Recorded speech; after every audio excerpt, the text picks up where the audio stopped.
जंग छिड़ चुकी है। अब या तो मैं आऊँगा या फिर तिरंगे में लपेट कर आऊँगा। सिर्फ यही कह रही थी, गुगरिया खेड़ी के छोटे से गांव से लड़का, एक किसान का बेटा भारत माता की रक्षा करते हुए युद्ध में शहीद हो गया। तो शहीद तो एक शहीद हो जाता है, लेकिन उसके पीछे पूरा परिवार शहीद होता है। जब कभी पेरेंट्स मीटिंग में भी जाते हैं तो वो बच्चे को भी कमी पूरी महसूस होती है। जब कभी करवा चौथ भी होता है तो वो चीज़ की भी कमी महसूस होती है। बोल कर गए थे कि अपनी बेटी हो या बेटा, जो भी बच्चा हो, उन्हें आर्मी में ही भेजना। हमारे साथ हैं वीर नारी प्रतिभा राजेंद्र यादव। राजेंद्र जी करगिल जंग में शहीद हो गए थे। मध्य प्रदेश के रहने वाली हैं। 25 साल हो गए आपके पति को देश के लिए लड़ते हुए शहीद। नमस्कार, आप सब देशवासियों को पहले तो 25वीं विजय दिवस की बहुत बहुत बधाई हो। कारगिल दिवस को 25 वर्ष हो गए हैं और राजेंद्र जी, मेरे हस्बैंड, भी कारगिल युद्ध में शहीद हुए थे।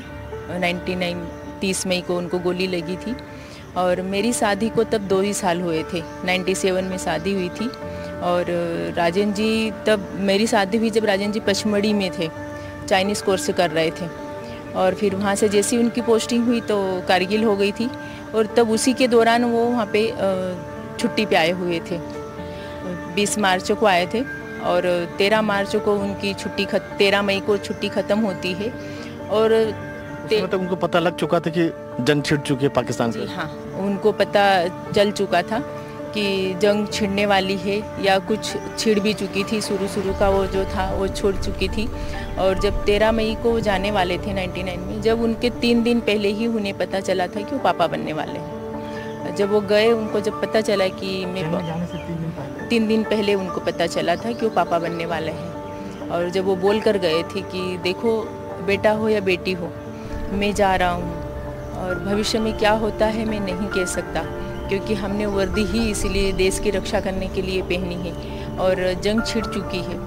अब या तो मैं आऊँगा या फिर तिरंगे में लपेट कर आऊँगा। मैं तिरंगा ओढ़ कर ही आऊँगा, क्योंकि एक वो ये बोलते थे कि एक सैनिक का सबसे बड़ा सपना यही होता है कि देश पर अपना सर्वोच्च निछावर करना और तिरंगे में लपेट कर आना, वो सबसे बड़ा अपना गर्व समझते हैं। वो बोल कर गए थे कि अपनी बेटी हो या बेटा, जो भी बच्चा हो, उन्हें आर्मी में ही भेजना। कोशिश यही करना है कि उसका आर्मी में सिलेक्शन। आपने कुछ नहीं कहा उन्हें कि जब वो जा रहे थे? नहीं, मैंने उनसे बोला कि आप ऐसे बातें क्यों कर रहे हो, तो उन्होंने एक ही चीज़ बोली थी कि उन्होंने बोला था कि मैंने तो तुम्हें पहले ही बोला था कि मैं वर्दी पहना हूँ और देश की सीमाओं पर, ऐसी सीमाओं पर मैं तैनात हूँ जहाँ पर कुछ भी हो सकता है। तो सर्वोपरि हमारे लिए राष्ट्रीय धर्म है और मातृभूमि है, तो कुछ भी हो सकता है।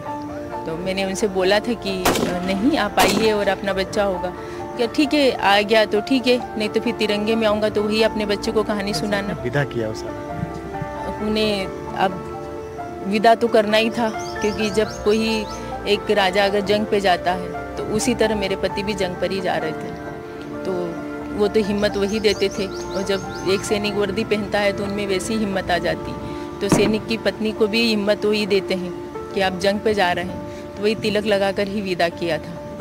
और जब उनको गोली लगी तो मुझे पता नहीं था कि उनको 30 मई को गोली लगी है। मुझे जब पता चला 16 जून को, 30 मई को गोली लगी थी और 16 जून का उनका पार्थिव शरीर आया, तब पेपर में नाम आया था कि गुगरिया खेड़ी के 2 लड़के राजेंद्र जी यादव शहीद हो गए। तो जब मुझसे पूछा गया कि गुगरिया खेड़ी के कितने भाई लोग गए हैं सेना में, तब हमारे घर से 2 ही गए हुए थे। एक तो राजेंद्र जी थे और इनके काका जी का लड़का था, वही गए थे। तो मैंने पूछा कि ऐसा क्यों पूछ रहे हैं, तो उन्होंने ये बोला कि राजेंद्र जी शहीद हो गए। तब मुझे कुछ समझ में नहीं आया, क्योंकि उम्र भी कम थी और गर्भ से भी थी। और ये एक ऐसा, साल की आपकी उम्र थी? 18 साल की, जब मैं 18 साल की थी। और ये शब्द ऐसा था कि मतलब उस टाइम पे तो यही वाली हालत थी कि पैरों तले से ज़मीन खसक गई, कि पता नहीं क्या होगा, जैसे शून्य हो जाता है व्यक्ति, उसी तरह मैं शून्य हो गई थी। लेकिन जब मैं वहाँ गई, जब मैंने देखा कि इतनी पब्लिक थी, बहुत भीड़ थी। जैसे पहले टीवी में मूवी में देखते थे कि कोई आ रहा है तो कोई नेता आ रहा तो उसके पीछे इतनी भीड़ होती है, या कुछ सैनिक आ रहा तो इतनी भीड़ होती है। लेकिन उस दिन मैंने रियल में देखा, इतनी भीड़ थी कि 1,00,000-1.5 लाख लोग थे। और सिर्फ यही कह रही थी, गुगरा खेड़ी के छोटे से गांव से लड़का, एक किसान का बेटा भारत माता की रक्षा करते हुए युद्ध में शहीद हो गया, उन्हें गोली लग गई। ये हमारे लिए, निमाड़ के लिए बड़ी गर्व की बात है कि आज हमारा निमाड़ पूरी दुनिया में छा गया। खरगोन ज़िले से आते हैं, छोटा सा गांव है, तो बोले निमाड़ पूरी दुनिया में छा गया कि आज खरगोन ज़िले का लड़का शहीद हो गया, हमारे लिए बड़ी गर्व की बात है। तो मैंने भी सुनते सुनते, और एक चीज़ ऐसी होती थी कि कान में आकर वो यही कह कर गए थे कि मैं रहूं या ना रहूं, लेकिन अदृश्य ही सही, लेकिन तुम्हारा साथ कभी नहीं छूटेगा। और मेरे रूप में जो भी बच्चा होगा वो मेरा रूप ही समझ लेना, और उसी को यही बड़ा करना, और उसी को भी अगर वो आर्मी में जाए तो उसको तैयार करना और आर्मी में भेजना। तो आज भी बेटी मेरी मेघा, जब राजेंद्र जी शहीद हो गए थे उसके 6 महीने बाद उसका जन्म हुआ, 29/11/99 को उसका जन्म हुआ। बेटी भी बिल्कुल उन्हीं का रूप है, उन्होंने NCC किया हुआ है और वो भी SSB की तैयारी कर रही है। कैसे आपने संभाला उस हालात में जब आपने देश के लिए अपने पति को आपने खो दिया? एक भले ही गर्व है, वो सब कुछ है, लेकिन आपके ऊपर भी तो विपत्तियों का पहाड़ टूट पड़ा होगा। आप उसमें प्रेग्नेंट थी, बेटी थी, सब अपने आप को संभालना। मात्र 18 साल की उम्र थी उस समय। जी बिल्कुल, क्योंकि एक पत्नी, शादी के बाद एक पति ऐसे होते हैं जो पूरे जीवन भर का साथ होता है, और जब वो साथ छूटता है तो व्यक्ति बहुत अकेलापन महसूस करता है। लेकिन जब वही होता है ना कि एक अकेलापन और एक अंदरूनी शक्ति जिसे बोलते हैं कि एक परमात्मा अगर कुछ लेता है तो कुछ देता है, वही जो मेरे पति का गर्व था कि वो देश के लिए शहीद हो गए, उसकी ताकत, पति का आशीर्वाद और उन्हीं का अंश आना। क्योंकि जीवन में कठिनाइयों का तो सामना करना पड़ा, क्योंकि पति के नहीं रहने के बाद तो करना ही पड़ता, माता पिता हो कि पत्नी हो कि बच्चे हो। और उसी तरह की, क्योंकि सरकार ने भी साथ दिया था, आर्मी का भी साथ था, पूरा आर्मी से भी पूरा सपोर्ट मिला परिवार का, और घर से परिवार का भी पूरा सपोर्ट मिला इसी तरह। लेकिन वो कमी है, जो वो कमी तो कभी कोई पूरी नहीं कर सकता।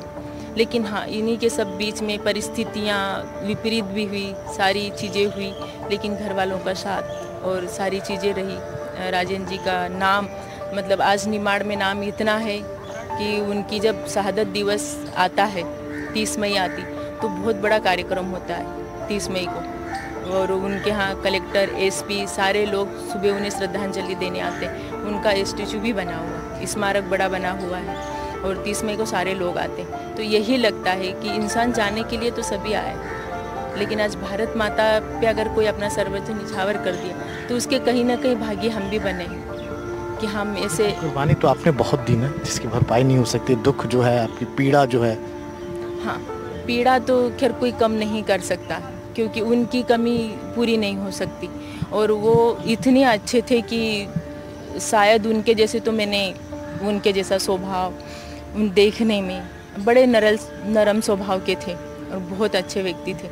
लेकिन देखिए कि उनका कोई कमी पूरी नहीं कर सकता, तो उनकी कमी तो जो है वो यथायथ है और रहेगी हमेशा। लेकिन वही है कि मैं एक संदेश यही देना चाहती हूँ कि जीवन में सभी आए हैं जाने के लिए, लेकिन आज वो देकर गए हैं हमें, क्योंकि आज वीर नारी, वीरांगना और पति का गौरव, क्योंकि एक वो परंपरा चलती है। उसके बावजूद बेटी को आप फौज में भेजेंगे? जी बिल्कुल, कि आज वही मैं कहना चाहती हूँ देशवासियों को भी, नौजवानों को भी, क्योंकि आज तो सोशल मीडिया का ज़माना है, तो आजकल तो बहुत बातें जल्दी पता चल जाती है सभी को। लेकिन मैं यही संदेश देना चाहूँगी कि सबसे पहले अपना राष्ट्र और देशभक्ति, अपने देश को बचाएंगे तो अपन बचेंगे। और देश रक्षा के लिए मैं सभी को यही कहती हूँ कि देश की रक्षा पहले करनी चाहिए, और सभी ने आर्मी में भी जाना चाहिए। आर्मी में रहकर भी नहीं, अगर परिवार है, कहीं अपने आसपास शहीद परिवार है, कुछ भी, देखिए धन दौलत का भूखा कोई नहीं है, लेकिन उनके साथ अगर अपनेपन का एहसास होता है कि कोई भाई बनकर की। प्रतिभा जी, अपने पति खोया देश के लिए और फिर अब बेटी को भेजने के लिए आप, डर कुछ? सर, ये तो है कि ये बहुत बड़ा मेरा डिसीज़न है कि बेटी को भी भेजना, लेकिन देश की सेवा के लिए तो वो भी सर्वोपरि है। कि मैं अपनी बेटी को भी देश की सेवा के लिए भेजूं, क्योंकि वो परंपरा जारी रखनी है कि आज मेरे पति ने बहुत छोटी उम्र में देश के लिए सेवा करते हुए अपना सर्वोच्च बलिदान दे दिया। तो उसी नाते से भी मैं ये चाहूँगी और उनका सपना पूरा करूँगी, क्योंकि उन्होंने बोला था कि बच्चे को आर्मी में भेजना है, तो मैं उनका सपना ज़रूर पूरा करूँगी। अगर उसका SSB में हो जाता है तो मैं ज़रूर उसे आर्मी में भेजूँगी।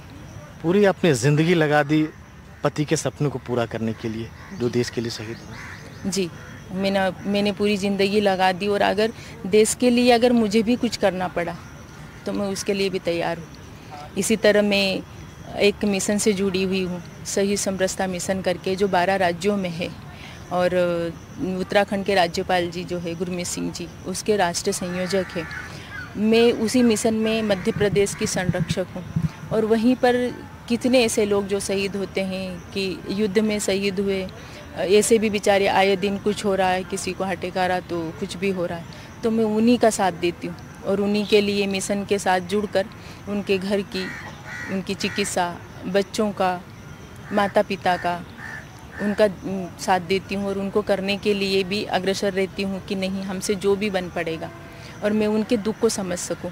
क्योंकि एक ये होता है ना कि शहीद की पत्नी का दुख या शहीद परिवार का दुख वही ज़्यादा समझ सकता है जिस पे जो बीती है, क्योंकि उनके पास जब जाकर बैठते हैं, जब वो अकेलापन महसूस होता है उनको, क्योंकि कुछ चीज़ें ऐसी होती है ना जो एक व्यक्ति वही पूरी कर सकता है।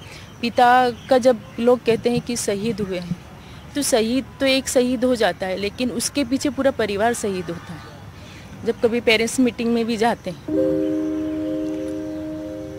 तो वो बच्चे को भी कमी पूरी महसूस होती है। जब कभी करवा चौथ भी होता है तो वो चीज़ की भी कमी महसूस होती है, लेकिन माता पिता को भी अपना बच्चा याद आता है, बहनों को भी राखी पे भाई याद आता है। लेकिन वही कि एक गर्व है कि इतना सब कुछ होने के बाद भी एक गर्व है कि हाँ, अगर जान गई है तो उस देश के खातिर गई है, और उस देश के खातिर अगर हमको भी कुछ करना पड़ा तो हम ज़रूर करेंगे। क्योंकि हम ऐसे परिवार से आते हैं जिन्होंने एक सपना देखा कि मैं आर्मी में जाऊं, क्योंकि एक किसान परिवार से थे, और उन्होंने सपना देखा था कि मैं आर्मी में जाऊं और मैं देश की सेवा करूं। तो उनकी परंपरा भी हमें निभानी है कि अगर हमें भी कुछ ज़रूरत लगी तो हम ज़रूर जाएंगे। और हमें आर्मी का सपोर्ट मिला, गवर्नमेंट का सपोर्ट मिला, साथ में ही परिवार का सपोर्ट भी मिला, सास ससुर का भी, माता पिता का भी, सबका सपोर्ट मिला।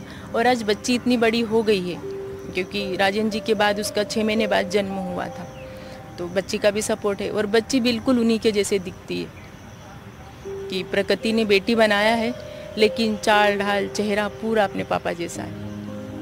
पिता के सपनों को पूरा करना है, बेटी को भी। हाँ। और पत्नी को भी। जी, मुझे भी उनका पूरा सपना पूरा करना है, और बेटी भी वही चाहती कि मैं मेरे पापा का सपना पूरा करूँ, और मैं भी मेरे पापा जैसी ही वर्दी पहनूँ। जाहिर सी बात है कि प्रतिभा जी जैसे वीर नारी पर पूरे देश को गर्व है। इनके पति ने देश के लिए शहादत दी ताकि हम और आप सुख रह सकें, सुरक्षित रह सकें। नई दिल्ली में कैमरामैन मनोज ठाकुर के साथ राजीव रंजन, NDTV इंडिया।